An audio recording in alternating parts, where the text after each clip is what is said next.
Now, for those of you who are in 2D, I hope you like to draw. I hope you like to sprite, because you're going to be doing a lot of that. And unless you're taking a 3D object and putting it on a 2D plane, you're going to be doing a lot of spriting in order to make this happen. Yeah. For those of you in 3D, you get a little treat, a little surprise. And this is an old article, but it's a fantastic article, and it's on blending. Aha. Blending is kind of like the key for 3D animators to kind of bypass all this BS.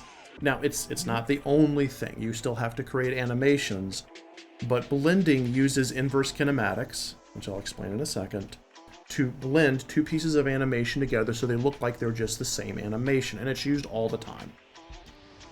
Used all the time. So, inverse kinematics is what's making us move right now. This is all inverse kinematics.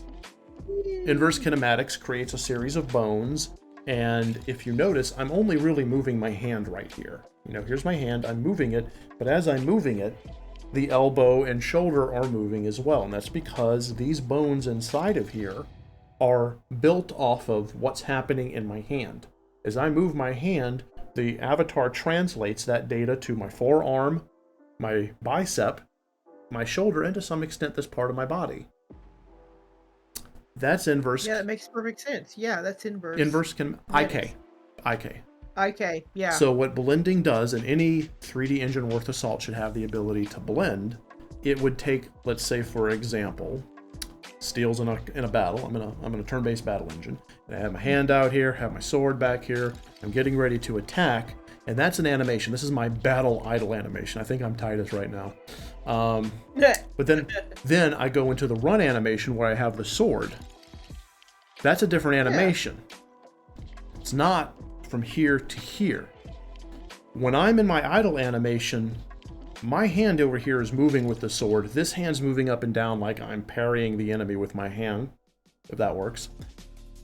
But the attack animation starts when this hand is here and this hand is here. Well, what happens if I'm up here and I start running? It's going to look janky because I go from here to here. With inverse kinematics, with IK blending, it will take this motion right here and it will blend it into the beginning of the run. And the game engine does the math for me. Yes. Now, a lot of setup is required for IK to work with blending, and it really depends on what your engine is. Like you can get a rootkit animation easily for something like Unreal or Unity. Right. And you can't go from like, you know, here's this animation where I'm holding my Buster Sword to all of a sudden like this. You know, it's not going to look that good. Let's try to think about the types of movements that you want to encapsulate and work with it to make sure that they are compatible. Right. Movements, you know, from here to here. Right. You want this animation sequence to have its frames be close enough to this animation sequence. Yeah. To where the IK can blend naturally. So for those of you out there who are working or thinking of working in a 3D engine, look and see how IK and blending works. Is it something that's native to the engine? Do you need a plugin? And if so, what does the plugin actually require? How much IK do you need to know? You really, if you're a 3D animator, if you're a 3D game developer, you really need to learn inverse kinematics.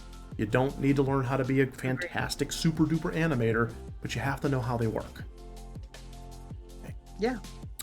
So yeah, pretty much. The cheat that is blending will allow you 3D artists out there to make a series of separate animations look like one fluid motion. Then it's your job to take all the stuff that we just talked about, all that animation stuff in the previous panel, anticipation, follow-through, exaggeration, etc., and use those IK blends to give you that, you know, here's my idle, here's my anticipation, here's my attack, here's my follow-through. You got to do that. So you got to take all the stuff we just talked about and more, and then use these blends to make your animation as smooth as possible.